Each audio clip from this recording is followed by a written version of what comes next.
નમસ્કાર મિત્રો, હવામાન વિભાગને ભારે અતિ ભારે વરસાદની આગાહી છે તે પણ કરવામાં આવેલી છે। સાથે સાથે મિત્રો આજે કેટલાક વિસ્તારોની અંદર છૂટાછવાયા હળવો મધ્યમ ભારે વરસાદ પડવાનો છે। સાથે સાથે મિત્રો હવામાને પ્રી મોન્સૂન એક્ટિવિટીની જે શરૂઆત છે તે ગુજરાતમાં થઈ ચૂકી છે। આજે પણ મિત્રો આ વિસ્તારોની અંદર છૂટાછવાયા હળવો મધ્યમ વરસાદ થવાનો છે। સાથે સાથે મિત્રો આવનારા દિવસોની અંદર હવે ગુજરાતમાં ચોમાસું બેસવાની શક્યતાઓ છે તે પણ વ્યક્ત કરવામાં આવેલી છે। કારણ કે મિત્રો હવે જે ચોમાસું જે ગુજરાતમાં ક્યારે બેસવાનું છે ને તેનો ચોક્કસ ટાઈમ પણ કયો છે તે આજના વિડીયોની અંદર તમને સંપૂર્ણ માહિતી છે તે આપવાના છે। તેના પહેલાં મિત્રો આજે આ વિસ્તારોની અંદર છૂટાછવાયા હળવો મધ્યમ વરસાદ પડવાની શક્યતાઓ છે તે પણ વ્યક્ત કરવામાં આવેલી છે।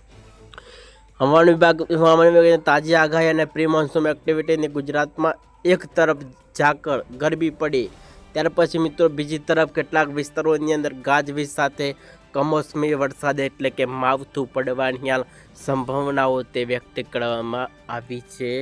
સાથે સાથે મિત્રો વાત કરીશું તો આ બધા વિસ્તારોની અંદર છૂટાછવાયા હળવો મધ્યમ વરસાદ પડવાની શક્યતાઓ છે તે પણ વ્યક્ત કરવામાં આવેલી છે। વાત કરીએ તો જે સૌરાષ્ટ્રના જે વિસ્તારો છે રાજકોટ છે, અમરેલી છે, ગીર સોમનાથ છે, જામનગરના આસપાસ કંડલા પંથક સહિતના વિસ્તારોની અંદર છૂટાછવાયા હળવો મધ્યમ વરસાદ નોંધાવાની શક્યતાઓ તે રહેલી છે। વાત કરીએ તો સાથે સાથે મિત્રો આ બધા વિસ્તારોની અંદર પણ વરસાદ બૂમ પડાવી શકે છે। દક્ષિણ ગુજરાતના અન્ય વિસ્તારો નવસારી ડાંગ જેવા વિસ્તારોની અંદર પણ છૂટાછવાયા હળવો મધ્યમ વરસાદ પણ પડી શકે છે। સાથે સાથે મિત્રો ગુજરાતમાં ચોમાસું ક્યારે બેસવાનું છે તેની પણ માહિતી તમને આપી દેવાની છે। પછી મિત્રો જો વાત કરીએ તો વલસાડ, દમણ અને દાદરા નગર હવેલી જેવા વિસ્તારોની અંદર પણ છૂટાછવાયા હળવો મધ્યમ વરસાદ પણ પડી શકે છે। સાથે સાથે મિત્રો પવનોની તીવ્રતા સાથે તમને માવઠું પણ જોવા મળી શકે છે। નોંધ લેવાની છે કે અહીંયા તમે 40થી 50 કિમી પ્રતિ કલાકે મિત્રો પવનોની ઝડપ સાથે તેજ પવનોની સાથે વરસાદ પણ પડી શકે છે।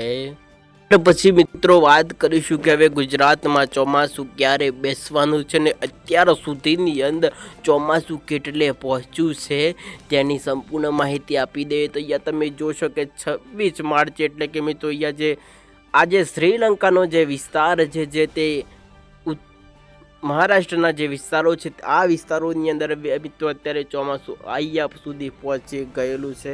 તો અહીંયા તમે જોશો તો હવે ગુજરાતમાં ક્યારે ચોમાસું આવવાનું છે। વાત કરીએ તો મિત્રો 20થી લઈને 25 જૂન આસપાસ મિત્રો ગુજરાત નજીક ચોમાસું ટકરાશે તેવા સમાચારો છે તે પણ સામે આવી રહ્યા છે। કારણ કે મિત્રો તમે અહીંયા જોશો તો અહીંયા મિત્રો 1-2 દિવસ ચોમાસું આગા પાછી થઈ શકે છે ગુજરાતમાં। અહીંયા તમે જોશો તો અહીંયા મિત્રો તમે આ છે આપણું ગુજરાતમાં 15 જૂન 20 જૂન આસપાસ એટલે કે મિત્રો 25 જૂનની આસપાસ મિત્રો આ તારીખો તમે લખી લેજો, નહીંતર મિત્રો આ તારીખોની અંદર તમારી વાવણીની અંદર પણ થોડીક નુકસાની આવી શકે છે। ગુજરાતમાં હવે ચોમાસું છે તે મિત્રો ચોક્કસ તારીખ વાત કરીએ તો 20થી 25 જૂન આસપાસ મિત્રો ગુજરાતમાં ચોમાસું ટકરાઈ શકે છે।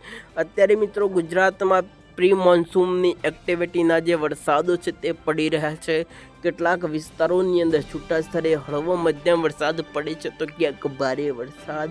સાથે સાથે મિત્રો મહારાષ્ટ્રના જે વિસ્તારો છે તે બધા વિસ્તારોની અંદર જોઈએ તો આ વિસ્તારોની અંદર અત્યારે વરસાદ ખૂબ જ માત્રાની અંદર જે તે પડી રહેલા છે।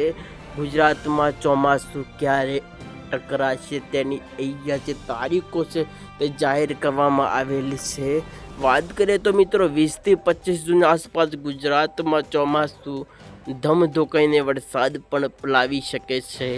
તો ચાલો આજના વિડીયોની અંદર બસ આટલું જ ને ફરી મળીશું નવા વિડીયોમાં નવા એક સરસ ટોપિક સાથે। રજા આપશો। વંદે માતરમ।